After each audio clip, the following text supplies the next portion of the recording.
Hi, my name is Mononeleli Mdonga. I'm from born and bred in Gugulethu, Cape Town, the year 1974, August the 14th. I grew up in Gugulethu about around 1980, 81, yeah, 81. My mom took me to the Eastern Cape for education. The reason why she took me to the Eastern Cape is at the time, if you still remember, there was this thing called a Soweto uprising in 1976. Many people went outside to exile and all that other stuff. And in 1980 in Cape Town there was a strike. So my mom decided to take me outside to a homeland called Siskai at that time. So in 1981 I started education on that side up until I moved in the late 80s to Port Elizabeth and back to Cape Town where I belong.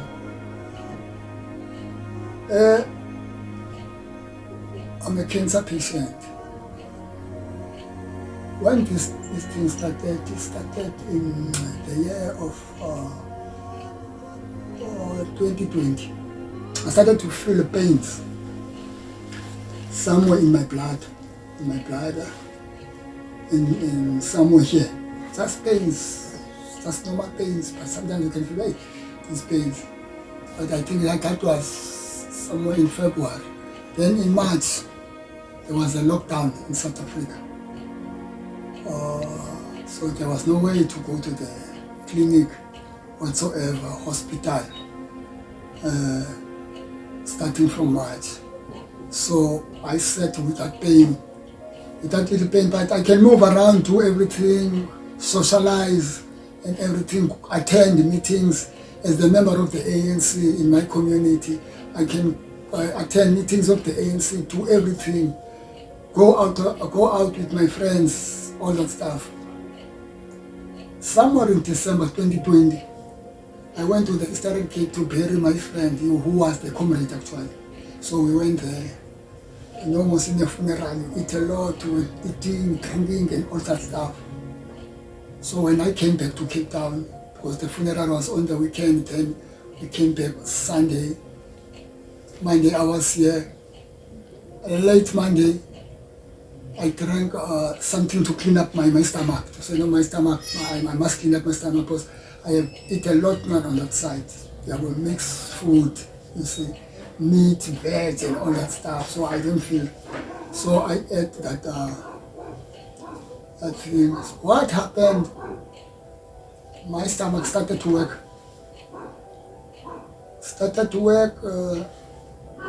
On Tuesday, Tuesday morning, because I ate this thing at night, Monday night. I arrived here Monday morning, then Monday night, I started to drink this thing of cleaning my stomach. Then Tuesday morning, that is when my stomach started to work. Tuesday, continue on Wednesday, and my body was like, I was down, my body was down. And what happened now is that I didn't eat. So I started not to eat. I don't know what's going on, man. I don't have it's December, everything is there. You see, we know almost in December. My house December, your fridge, you've got everything in fridge, but I don't feel to eat anything. The only thing that I can eat, if you can put me amakheu or do the traditional amakheu, you see, we do have this traditional amakheu. So that was the only thing that I was eating throughout December, you see. So that's when it happened. It went on, not eating the entire December, but in January, that's when the problem started. The little bit a problem now, because in January I started to vomit. My stomach was cramped and everything, and I started to vomit, and it was at night. At that time at the house, I was with my mother. I'll go to the issue of my mother. I was with my mother. My sister is staying. He's got his own bungalow at the back. But she came out because you can see that it's something's happening in the house. So she phoned the ambulance. So I was taken. That was January now, 2021. So I was taken to the Kukubitu Day Hospital, to the trauma side.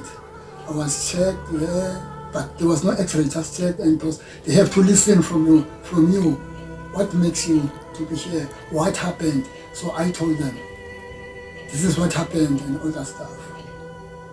They suspected me that I got an acid. So they gave me those pills of an acid. That was January. I came back home. But at the time, as time goes, after coming back from the trauma, I can feel that there's a pain at my back. But I didn't take it serious, but to cut the matter short. February, again, vomiting, again, ambulance. I went to the trauma. But the doctor decided that I must go to the outside patient, OPD, so that I can go to the X-ray to see exactly what is going on. Then February, I went to the OPD. They checked me first. What they checked was HIV. They found out that I don't have HIV. After that, they said, no, if you don't have an HIV, then automatically it is this acid. So they gave me those tablets of acid and all that stuff. But it continued, and now and the pain that is coming at my back now is becoming bigger and bigger. March, April, May, I did go to the X-ray. The X-ray, there was nothing on that they saw on the X-ray. May, this doctor suspecting something from me as he was looking at me. He said, I'm suspecting your eyes, your lips. I'm suspecting something. I'm not saying you do have this thing. But the only thing that is happening is that this particular day hospital doesn't have resources. But I'm suspecting cancer, but I'm not saying you do have a cancer. But I'll write a letter for you to go to Richards Bay Hospital, because they do have a CT scan, they do have a scope. He wrote this letter, gave it to me. That was May. After all these months, then I went to the date, I think it was somewhere in June. Yeah, somewhere in June. I went to Richards Bay. Richards Bay gave me another date.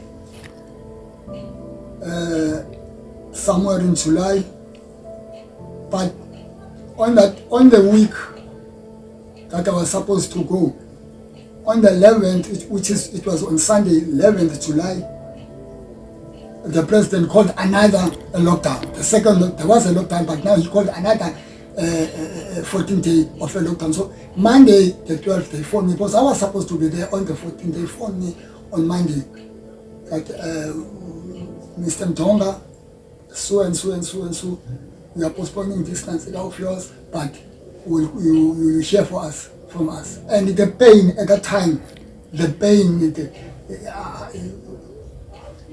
I mean, I'm eating these tablets, different kinds of tablets, you see. Then what happened after that, after from July to August, as I was waiting for them to call me, and now you can see that I'm going down.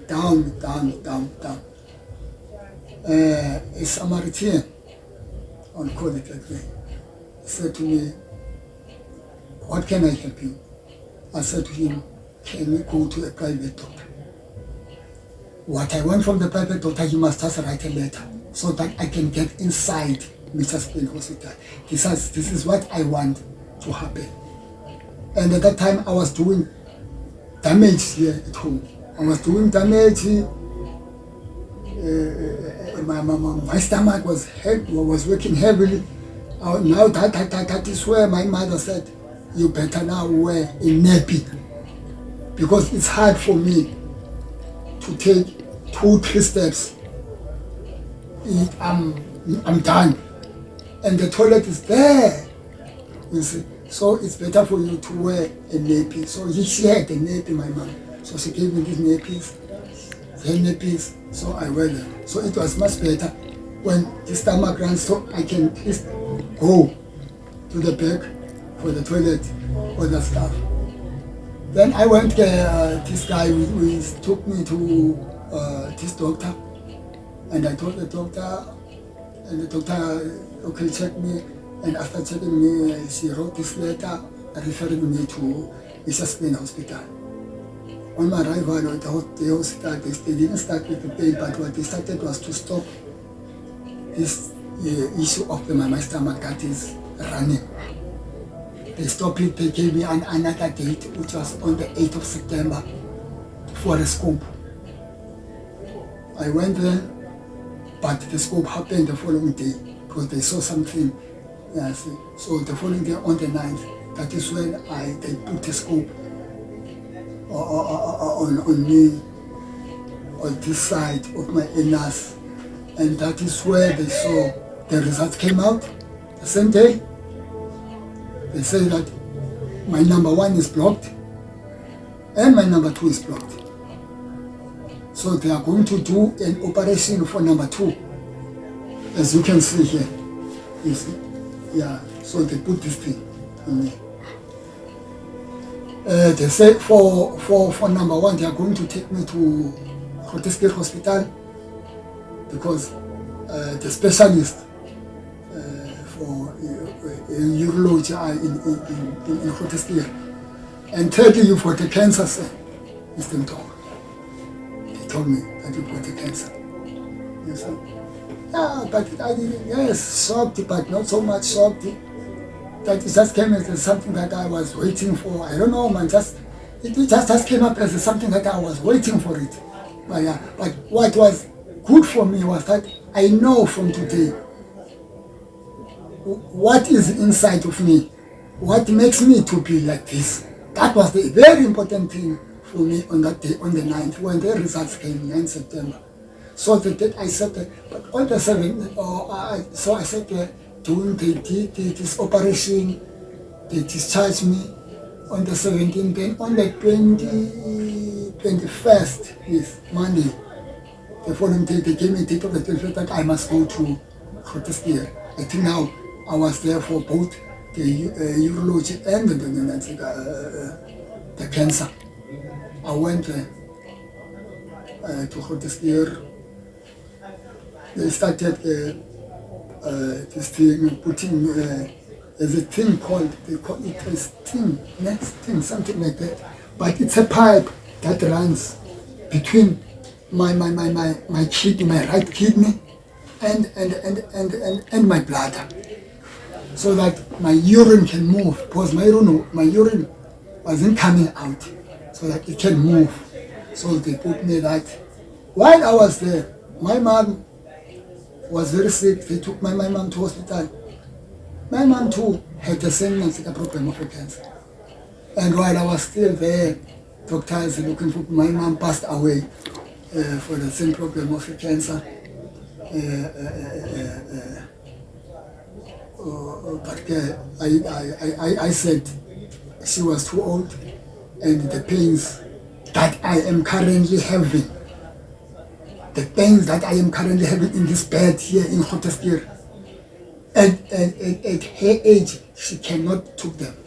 That is why they got it's better to took her, because really I know the pains, because I was not sleeping up until today. I'm not sleeping because I still remember in Grooteskier they used to give me tramadols. Tramadols were not working for me.